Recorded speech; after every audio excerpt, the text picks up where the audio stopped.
हरतालिका व्रत माहिती. हरतालिका हे हिंदू धर्मातील महिला आणि कुमारिकांकडून केले जाणारे एक धार्मिक व्रत आहे. शिवा भूत्वा शिवम यजेत या भावनेने हरितालिकेची पूजा करावी. वैदिक पंचांगानुसार भाद्रपद महिन्याच्या शुक्ल पक्षातील तृतीयेला हरतालिका साजरी केली जाते. वैदिक शास्त्रानुसार या दिवशी पार्वतीने महादेवांना प्राप्त करण्यासाठी कठोर तपश्चर्या केली होती. म्हणून या व्रताचं विशेष असं महत्व आहे.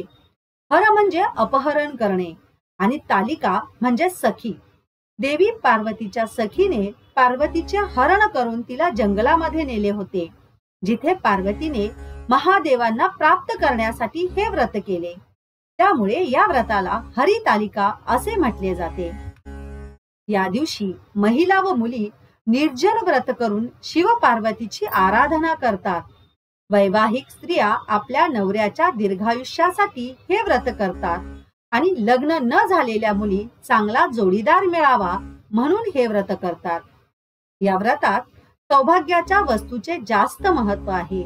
ज्या ठिकाणी हे व्रत करायचं असेल त्या ठिकाणी तोरण बांधावं, केळीचे खांब लावून ते स्थळ सुशोभित करावं, पुढे रांगोळी घालून गणपती व पार्वतीसह महादेवाचं लिंग स्थापन करावं व पार्वतीच्या सख्या देखील स्थापित कराव्यात. प्रदोष वेळी षोडशोपचारे ही पूजा करतात, मनोभावे प्रार्थना करतात. यानंतर कथा वाचतात व रात्री नामस्मरण व भजन करत जागरण करतात. शास्त्रानुसार या तृतीयेचं खूप महत्व सांगितले आहे. हरतालिका पूजन करण्यासाठी कलश, बेलपत्र, केळीची पानं, शमीची पानं, धोत्र्याचे फळ, सुके खोबरे, दुर्वा, गंगाजल, मध, तूप, चंदन, गुलाल, सुपारी यांचा समावेश करावा. विधिवत पूजा करून देवी पार्वतीला शृंगाराचं सामान अर्पण करावं. यामुळे दाम्पत्याच्या आयुष्यात सुख समृद्धी येते आणि संकट दूर होतात. श्री शिवाय नमस्तुभ्यमचा यथोचित जप करावा. या दिवशी दान केल्याने पुण्य मिळतं. गरजूंना मदत करणे या दिवशी उत्तम मानलं जातं. यामागे एक कथा आख्यायिका सुद्धा आहे.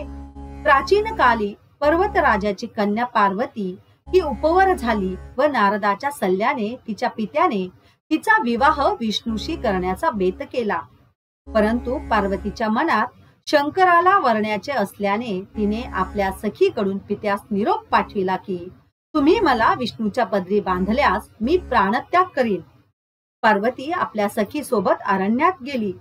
तिथे तिने शिवाचा लाभ व्हावा म्हणून शिवलिंगाची पूजा आरंभली.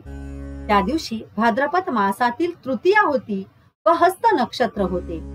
पार्वतीने शिवलिंगाची पूजा केली आणि दिवसभर कडकडीत उपवास करून जागरण केले. तिच्या तपाने शिव प्रसन्न झाले आणि त्यांनी पार्वतीच्या विनंतीला मान देऊन पत्नी म्हणून तिचा स्वीकार केला अशी आख्यायिका आहे. या व्रतामागील आशय शिव पार्वती किंवा उमा महेश्वर ही जगताची माता पिता म्हणून ओळखले जातात. स्त्री तत्व आणि पुरुष तत्व यांच्या मिळणीतून विश्वाची निर्मिती झाली आहे. म्हणून आपण या तत्वांचे पूजन करतो. आदिशक्तीच्या पूजनातून त्याचे प्रगटन आपल्यात व्हावे म्हणून प्रार्थना करायची असा आशय यामागे आहे. याचा पूजाविधी वाळूचे शिवलिंग करून त्याची पूजा करतात किंवा सखी आणि पार्वती यांची शिवलिंगासहित मूर्ती आणून त्यांचीही पूजा करण्याची पद्धती प्रचलित आहे. संकल्प, 16 उपचार पूजन, सौभाग्य लेणी अर्पण, नैवेद्य, आरती व कथा वाचन असे या पूजनाचे सामान्यतः स्वरूप असते. व्रतराज या ग्रंथामध्ये या व्रताचे वर्णन आढळते. महिला रात्री जागरण करतात, खेळ खेळतात आणि देवीची आराधना करतात. दुसऱ्या दिवशी रुईच्या पानाला तूप लावून ते चाटतात आणि नंतर महिला आपला उपवास सोडतात. श्री शिवाय नमस्तुभ्यम.